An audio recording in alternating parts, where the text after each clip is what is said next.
3 साल की सजा, सुप्रीम कोर्ट से राहत नहीं, विधानसभा सदस्यता खत्म और अब जेल की सलाखों के पीछे। लेकिन इसी बीच में एक चिट्ठी ने बढ़ा दी है राजस्थान की सियासत की धड़कनें।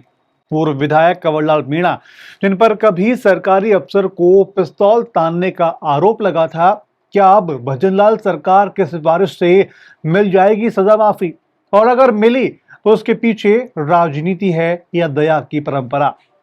राजस्थान की भजनलाल शर्मा सरकार ने पूर्व भाजपा विधायक कंवरलाल मीणा को सजा माफी दिलाने के लिए राज्यपाल हरिभाऊ बागड़े को सकारात्मक टिप्पणी के साथ अपनी सिफारिश भेज दी है।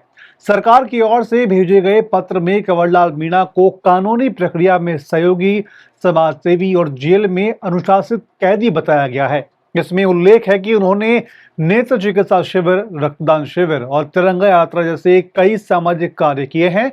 अंतर से विधायक रहे कंवरलाल मीणा को सरकारी अधिकारी को पिस्तौल दिखाकर के धमकाने के आरोप में ट्रायल कोर्ट ने 3 साल की सजा सुनाई थी। यह फैसला हाई कोर्ट और सुप्रीम कोर्ट दोनों ने बरकरार रखा। मई 25 में उनकी विधानसभा सदस्यता भी समाप्त कर दी गई। उन पर 27 आपराधिक मामले दर्ज हैं, जिनमें से कई में वे बरी हो चुके हैं। सुप्रीम कोर्ट से राहत न मिलने के बाद 21 मई को उन्होंने अदालत में सरेंडर किया और जेल भेज दी गए।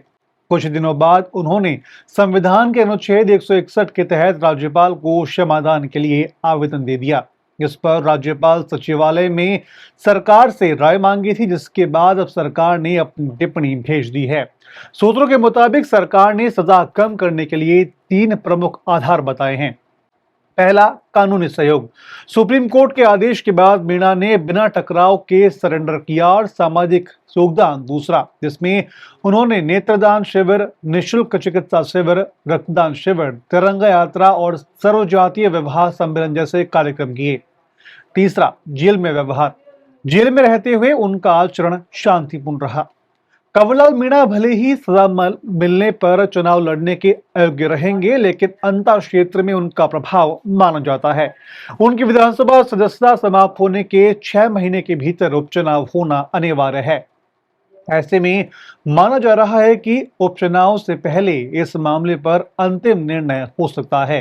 नेता प्रतिपक्ष टीकाराम जूली ने राज्यपाल को पत्र लिखकर के इसे न्यायपालिका और संविधान पर हमला बताया है। उन्होंने कहा कि भाजपा सरकार राजनीतिक दबाव में अनुच्छेद 161 का दुरुपयोग कर रही है। उन्होंने सवाल उठाया कि जिस व्यक्ति की सार्वजनिक छवि विवादों में रही हो, उसे सजा माफी देना क्या उचित है? यह मामला साल 2005 का है, जब झालावाड़ जिले में पुनर्मतदान की मांग को लेकर के ग्रामीणों का प्रदर्शन चल रहा था। उस समय कंवरलाल मीणा ने मौके पर पहुंचे अधिकारियों से तत्कालीन एसडीएम रामनिवास मेहता और प्रोबेशनरी आईएएस डॉक्टर प्रीतम वाई यशवंत को पिस्तौल दिखा करके धमकाया था। उन्होंने सरकारी फोटोग्राफर का कैमरा तोड़कर जला दिया और एक अन्य अधिकारी का डिजिटल कैमरा भी छीन लिया था। इसी मामले में 2018 में ट्रायल कोर्ट ने उन्हें दोषी ठहराया और 2020 में उन्हें 3 साल की सजा सुनाई गई। हाई कोर्ट और सुप्रीम कोर्ट दोनों ने इस सजा को बरकरार रखा।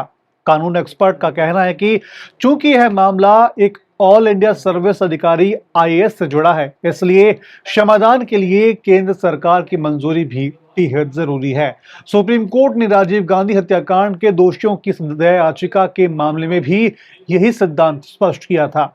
एक्सपर्ट का मानना है कि इस मामले में क्षमादान जनहित में नहीं है और यह सर्वोच्च न्यायालय ने भी कोई राहत नहीं दी तो सरकार को हस्तक्षेप नहीं करना चाहिए। आपका कंवरलाल मीणा के इस पूरे मामले पर क्या कहना है? कमेंट बॉक्स में कमेंट करके हमें जरूर बताएं। वीडियो को लाइक करें, शेयर करें और चैनल को सब्सक्राइब जरूर करें।